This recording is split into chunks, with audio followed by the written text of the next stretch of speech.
Hi, good afternoon everyone. What I'd like to do is talk to you about the kind of past 18 years of my life since 7/7 happened, because I think we all have an idea of what we want our lives to be. We kind of leave school, we kind of have an idea of what our careers are going to be and the route that we want to take. And that's really kind of finely balanced on the edge of a cliff most of the time, because some things happen that drastically change the trajectory of our lives. They change the viewpoint of the world that we have, but they also change the way the world sees us as individuals. And that happened to me on the 7th of July 2005 at 8:52 AM on a Circle Line train in central London. So my career was construction. I worked as a construction manager for quite a large company based in London, and that morning I was just on my way to work. And one of the things with the experience I had that day, it's so many sliding doors moments where I make one decision and my life goes in a completely different way. And it was almost as if my life was kind of giving me warning signs at each step of my day to do something different, and I didn't. And that my world changed in ways I could never imagine.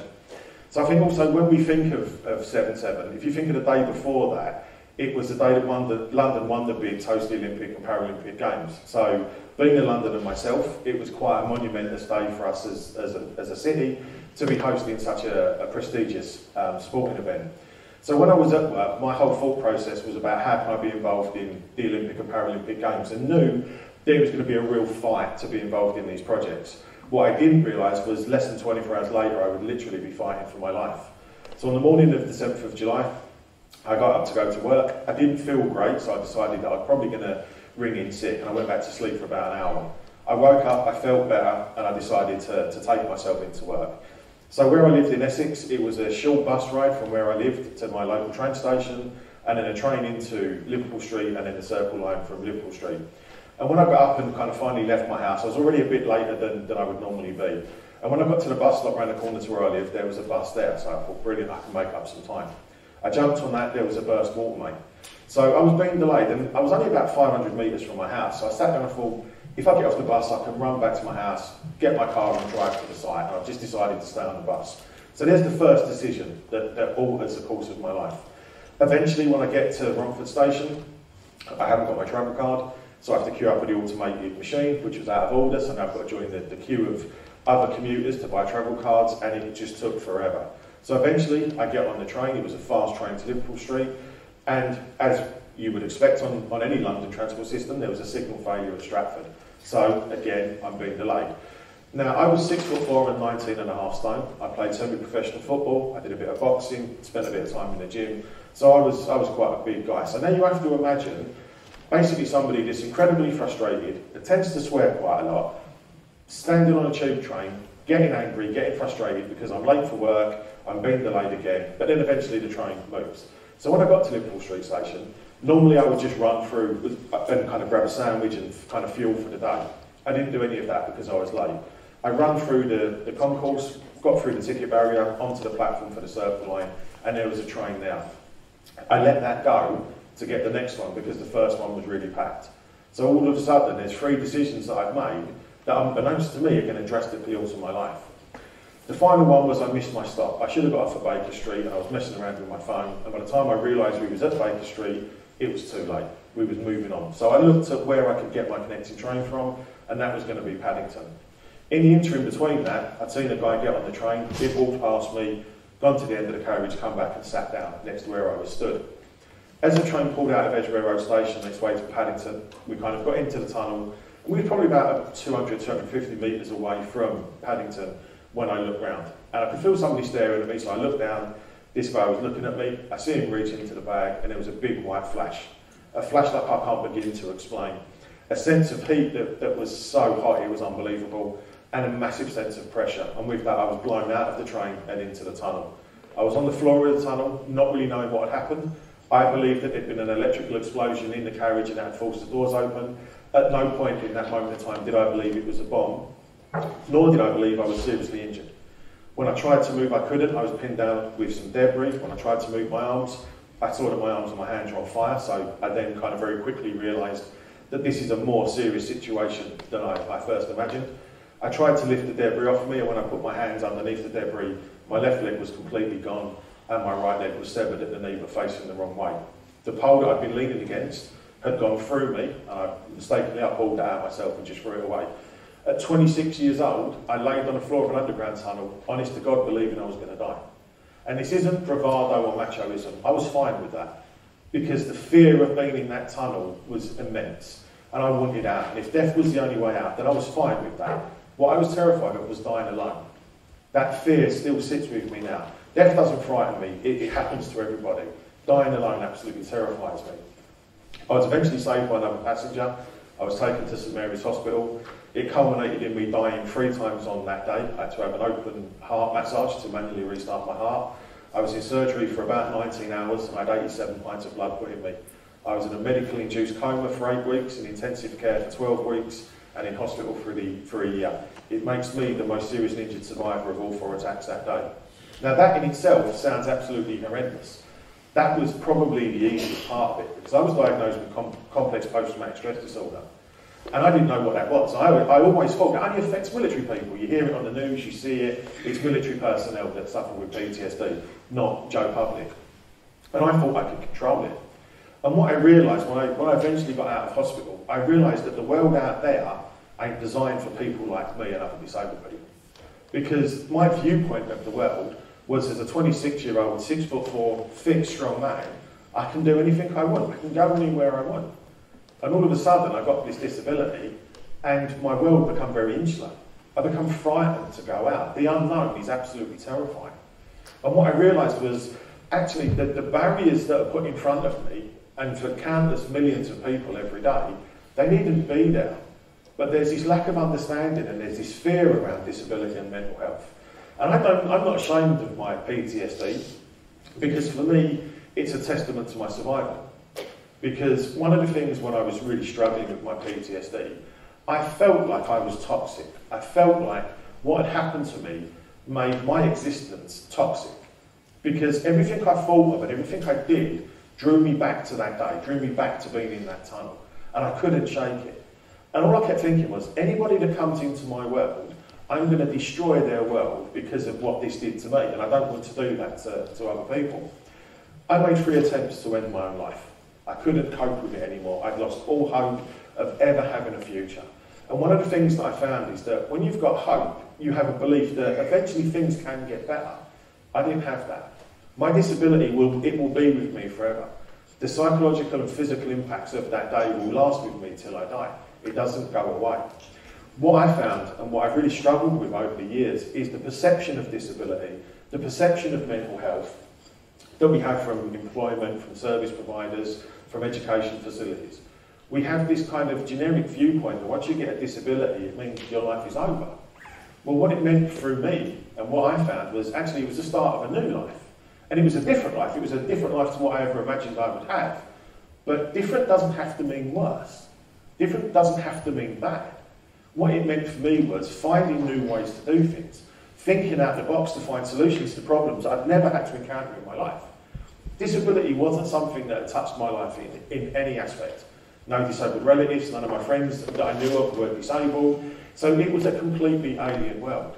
So just imagine you're standing on a train going to work, you're fit, you're strong, you're able-bodied, you know what you're going to be doing, your life's laid out in front of you. And in a split second, it's taken away from you, every aspect of it. Everything that you know as normal, as natural, as whatever that may be, that's gone. And you have to rebuild from ground zero. Even as crass as it sounds, learning to get on and off the toilet, learning to get in and out of a car, in and out of a shower, everything, you go back to being a toddler, having to learn to do all these things again. And again, society doesn't understand that. It doesn't understand what those barriers are and what those difficulties are. And for me, with the PTSD as well, with it being an alien concept to me, I didn't know how to handle it. I didn't know what these intrusive thoughts were and how I could control it. And I very quickly learned that I couldn't. What I struggled to do, I'm a very proud man, and asking for help isn't something that comes naturally to me. And for me, I saw it as a sense of weakness. I saw it as a sense of, he wins. The person that did this to me, they win because I can't control my life anymore. And what I was deeming as a sense of weakness in terms of asking for help, and everything that I was really wheeling away from, was everything I should have been wheeling towards. Because there are some things in life that we cannot manage on our own. We need help to get through it, and there's no shame in that. And when I did eventually ask for help, and when I did eventually receive that help, that's when my life started to change. Because all of a sudden there was a chink of light that actually said to me, you can do this actually. There is a way forward. I was very fortunate after the bombing that the company I worked for kept a job open for me, but it didn't work out the way that I wanted. So what I did, I found it quite easy to find employment. But that was a lot of that was to do with the notoriety around 7/7. It was good PR for businesses to have the most seriously injured, the most seriously disabled survivor of a terrorist attack. Whenever I started working for a company, my name really didn't appear till about 3 or 4 paragraphs down onto the introduction about me joining the organisation. Eventually, those opportunities dried up. And I kind of sat back and thought to myself, there are so many people out there that are talented, that are physically disabled, they're neurodivergent, they have learning disabilities, that have so much to offer and such amazing skill sets. And what I realised very quickly was that disabled people and those with any kind of health condition, it's not a capability issue. We don't lack the capability to do things. What we lack is the opportunity to show what we can do. Because of the myths and misconceptions around disability, which I always try and buck the trend of. So I sat back and thought to myself, there's two ways we can handle this. I can sit back and be one of those people that just moans about it and creates a bit of a fuss, but nothing's really going to change that way. Or I can try and do something about it. So I looked at ways I can use my voice, I can use what happened to me to try and make life better for other individuals, to try and make what happened to me not be a massive negative. Because it's so easy to get consumed in the horrors and the terror of what I saw that day.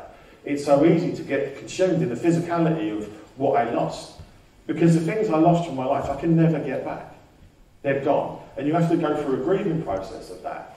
And when you put that into the mix with PTSD, the world becomes very confusing because my life was like a mirror. I looked at my reflection and I recognised who it was. And then somebody come along and smashed that mirror. And now no two bits fitted together. I couldn't replicate what I was before.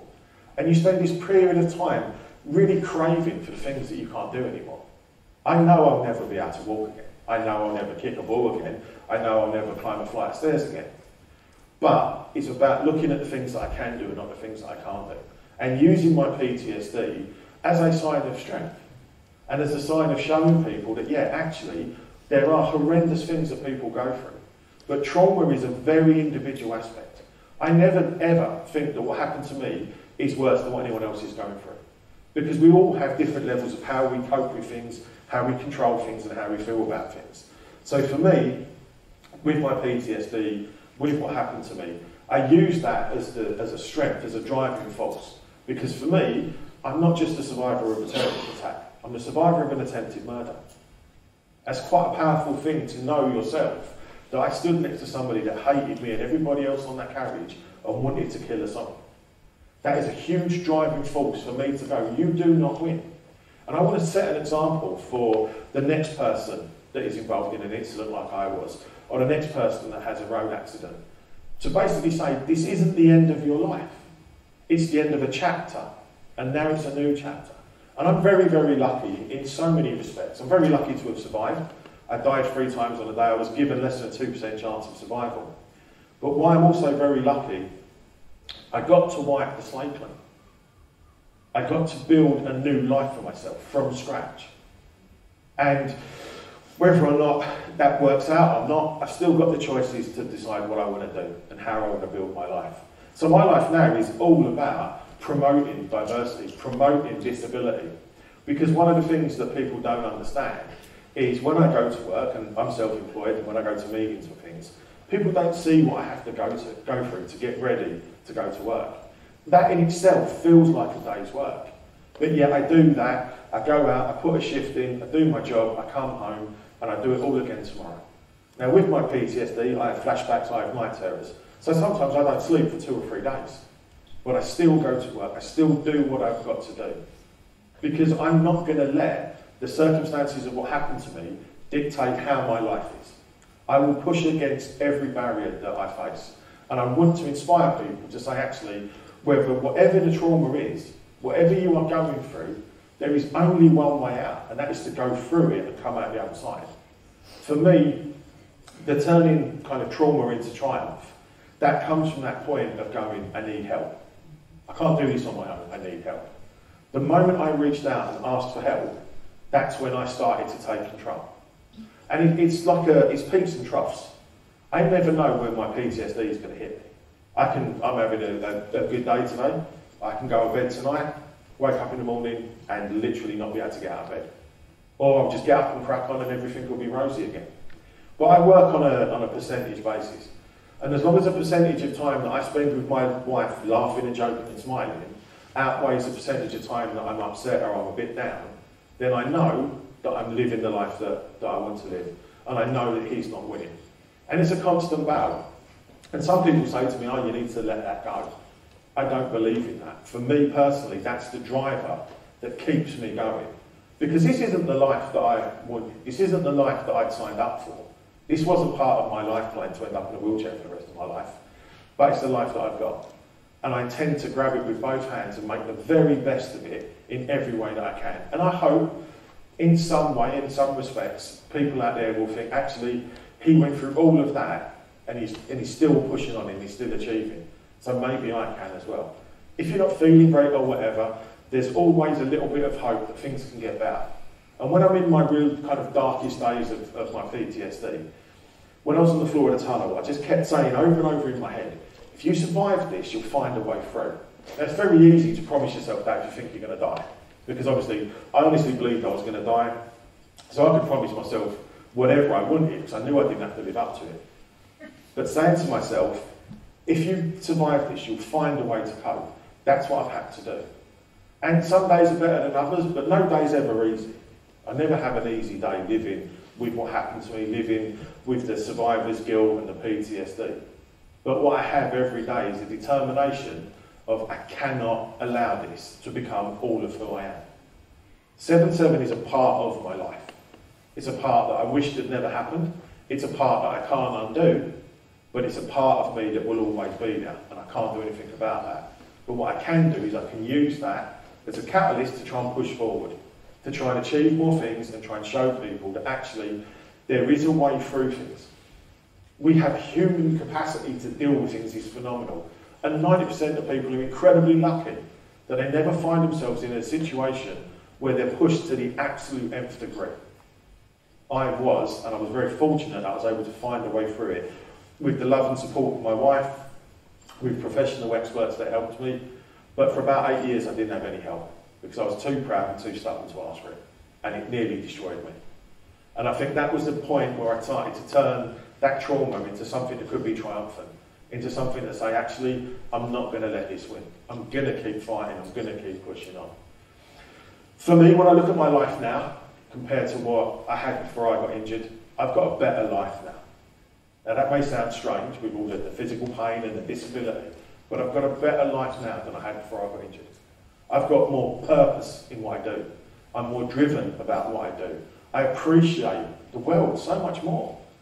Yeah, we all moan about when it rains and things like that. Believe me, if you never think you're going to feel a raindrop hit your face again, you'll take that over anything. When it snows and we're all getting a bit wound up by the snow, believe me, if you think you're never going to see a snowflake again, you will take anything to be able to do that. You will give up anything for 5 more minutes of life if you think your life is coming to an end. I've been there, I've lived it. So I'm not going to let those 5 minutes and the blocks of time that I've got left in my life, wherever long that may be, go to waste. I want people to see that, yes, there are terrible things that happen in the world, there are terrible things that happen to people. We all live with trauma of some sort. We all have varying degrees of mental health issues, regardless of what it is, stress, anxiety, depression, but there is a way through. And it's about using the resources and people around you to support you on that, but never giving up and just keep pushing on. Because I know that even in my darkest days, tomorrow might be the better day, the next week, the next month. Eventually those dark clouds will lift and I will see the sunshine again and I will start to move forward. But for me, it is about that drive and determination to keep pushing on, to not give up and to not let what he did actually dictate my life. So for me, as I say, I wouldn't change my life now. I wouldn't go back and say, well, I won't do all of that, I won't go for all of that. Even if I knew what was going to happen to me, I still wouldn't change my life. Because sometimes real horrendous things and real negative things that happen to us in our everyday life, they actually make us who we are. They actually show our real sense of character, the true person, and that's what 7-7 did for me. It gave me a new lease of life, and it gave me a new way of looking at the world and a new mindset of how to tackle the issues that me and millions of people face. So for me, the turning trauma into triumph started in 2013 when I met my now wife. I started to get the support I needed, and I started to see that actually my life is going to be different, but it sure is only going to be worse. And in many respects, my life is so much better now than it was before I got injured.